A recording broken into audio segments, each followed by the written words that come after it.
I'm Dr. Lawrance Jesuraj, interventional cardiologist from Koi Medical Center and Hospital, Coimbatore. So a lot of us have a question that how we are going to manage patients with dyslipidemia in the present era of availability of newer drugs which are there for the management of dyslipidemia. We have statins, we have ezetimibe, we have pemvidutide acid, we have other PCSK9 inhibitors, and we have inclisiran. So how low you can go? The problem with Indian population, we all know that Indians have a very high risk for cardiovascular risk and experience a very early cardiovascular events when you compare with your Western counterpart. And it has been very clearly shown from the very early studies which are there for LDL cholesterol and cardiovascular risk that elevated LDL cholesterol is linearly related to cardiovascular risk. Every millimole per liter reduction, that's around 39 mg per DL reduction in LDL, is associated with a large 21% reduction in the major cardiovascular events. That's the reason every one of us is very much interested in reducing the LDL cholesterol. The problem is how low you can go. And the guidelines are changing every day. We know there are times when LDL cholesterols were given as a normal value of 130. When the time came, people started talking about 100. Now we have guidelines across globe which are coming with a very aggressive reduction in the LDL cholesterol level. If you look at 2023 ESC guidelines, when they look at patients with a high atherosclerotic cardiovascular risk, they're looking at a LDL level as low as 40 mg per DL. That's if you have a second event within 2 years, you can consider bringing out LDL as low as 40. If you look at 2022 ACC expert consensus, if you have a clinical atherosclerotic cardiovascular disease, which is very high risk, then you can consider LDL to less than 55. And if you have a patient who has a recent coronary events, you can consider bringing it down further. If you look at Lipid Association of India guidelines, it looks very, very aggressive. When you have a very high cardiovascular risk, they give you a number as low as 50. When you have an extreme cardiovascular high risk category, then you can consider to go down below 50. And if you have a risk category, they are divided into two categories, category A and category B, depending on the risk factors. You can go as low as 30. And there are patients who are really very high risk for recurrent cardiovascular events. There you have been given a target as low as 10 to 15. We know very well it's very difficult to achieve these targets without having a significant safety issues. The problem is, a lot of times what we think is when we lower a LDL level, there may be some secondary side effects which have been maybe told by the previous studies. Now we have a very large study, which is a 4-year trial, which included around 26,000 patients, where the cardiovascular benefits of lowering the LDL as low as 10, with a follow-up of over a 2.2 years, they could hardly see any serious side effects to consider this as a barrier to reducing the LDL levels. That's the reason a lot of us are becoming very aggressive about treating the patients with high LDL cholesterol and try to lower the LDL levels.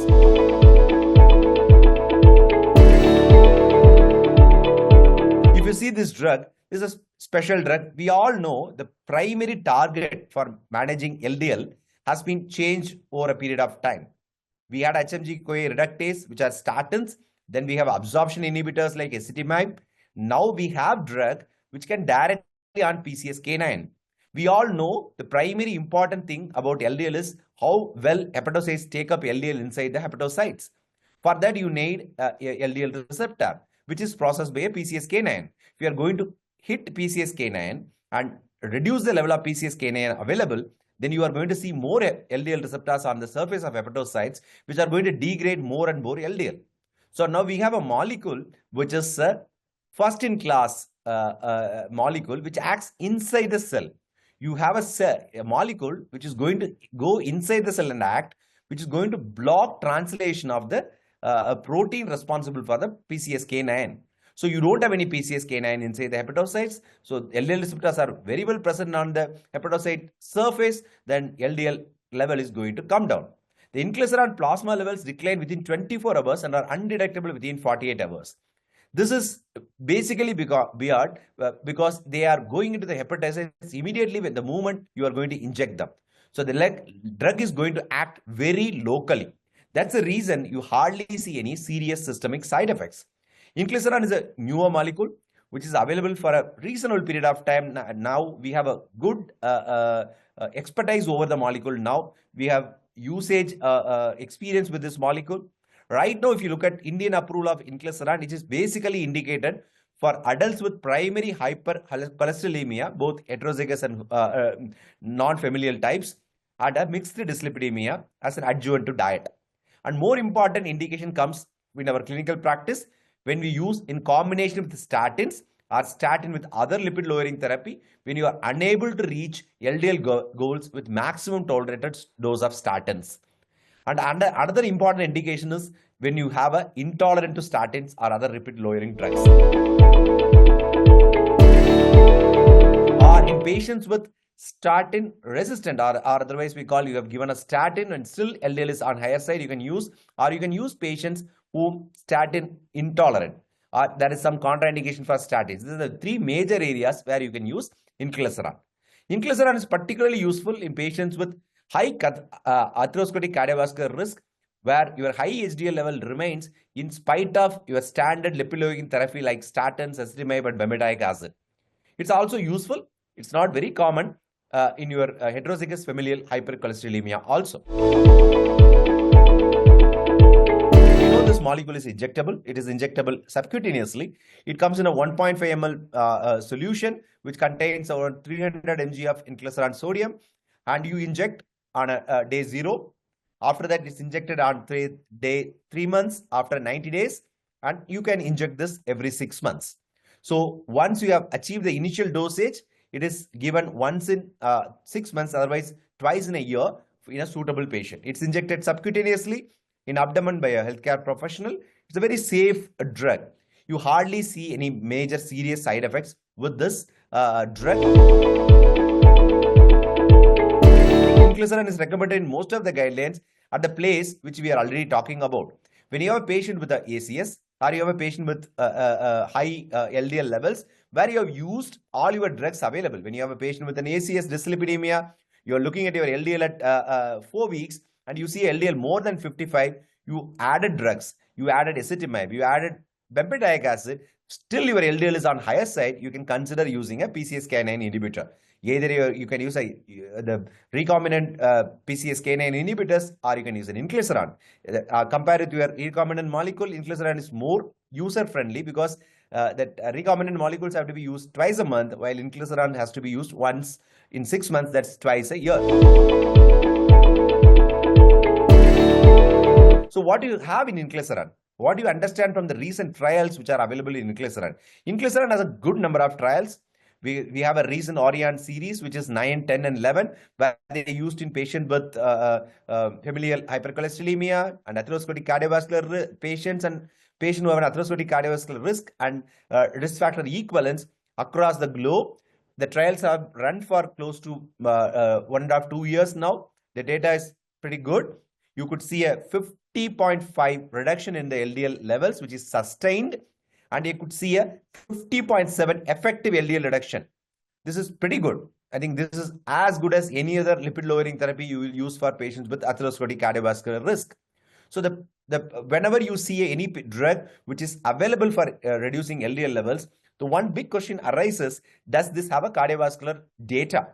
So now we have enough and more data to support the primary importance in patients with atherosclerotic cardiovascular disease is reduction in LDL. Early days, when we are looking at statin as a drug, there are a lot of talks about pleomorphic effects of statins, where you thought that statins had effects more than LDL reduction in bringing down the atherosclerotic cardiovascular risk. Now we have data on ezetimibe. Now we have data on bempedoic acid. Now we have data on other PCSK9 inhibitors, which have clearly shown in patients with atherosclerotic cardiovascular risk, the more and primary importance is reduction in the LDL levels. So if you have any drug which is going to reduce LDL levels, it's definitely going to have a cardiovascular benefit. That's implied. So that's the reason, although inclisiran right now does not have a lot of data on cardiovascular MACE reduction, we know very well you are going to have a significantly lower LDL levels, you are going to have a better data. the biggest advantage what we see with inclisiran is, along with the significant reduction in LDL, there's close to around 41% reduction in the LPA level also. There are very few drugs which we use for lipid lowering which has effect on LPA. Inclisiran is one drug where you could see a close to 41% reduction in the LPA levels also. Now we have a data on long-term safety of inclisiran, which is there for more than 6.8 years now. Because it acts only on a cytoplasm level, it does not have any effect on nucleus. It does not have any increased risk of carcinogenicity or an immunogenicity. The only side effect what they could see is a injection site reactions, a mild injection site reaction. Other than that, there's no serious side effects reported. So it has a safety in a very short term and a long term. So far, we have data up to 7 years. So if you look at Ariane 8, which is the largest long-term safety and efficacy follow-up trial with inclisiran, you could see it is well tolerated with the excellent safety data. So this is the one thing which always keeps you interested in inclisiran as a molecule. When you have a statin, which has a very really difficult time when you are looking at a tolerance. A lot of these patients with the high dose statins, which you require for patients to be put on when you have a high LDL levels, they don't tolerate a really high dose of statins. When you have these kind of patients where you can give up inclisiran along with statins, you get an excellent effect on these group of patients. So you have a lot of new data coming up. Ariane 4 and Victorian 2P are ongoing cardiovascular outcome trials, which are anticipated in 2026. Already we have a positive signs from the trials, which shows around 26% reduction in the composite mass compared to a placebo. This clearly shows that what I was telling you earlier. So you have a patient with a atherosclerotic cardiovascular disease. The most primary important thing in treating that patient is bringing down the LDL levels. How we are going to bring down the LDL levels is going to matter, but it's more important to bring down the LDL. If you have a drug which is going to effectively bring down the LDL levels, you are definitely going to see a cardiovascular benefit from the drug, which we may see later with the trials available right now, which may have data by 2026. As I told you, already the preliminary data have given some insight into a possible cardiovascular benefit when used inclisiran. They could see a significant 26% reduction. So this is going to help us in a big way.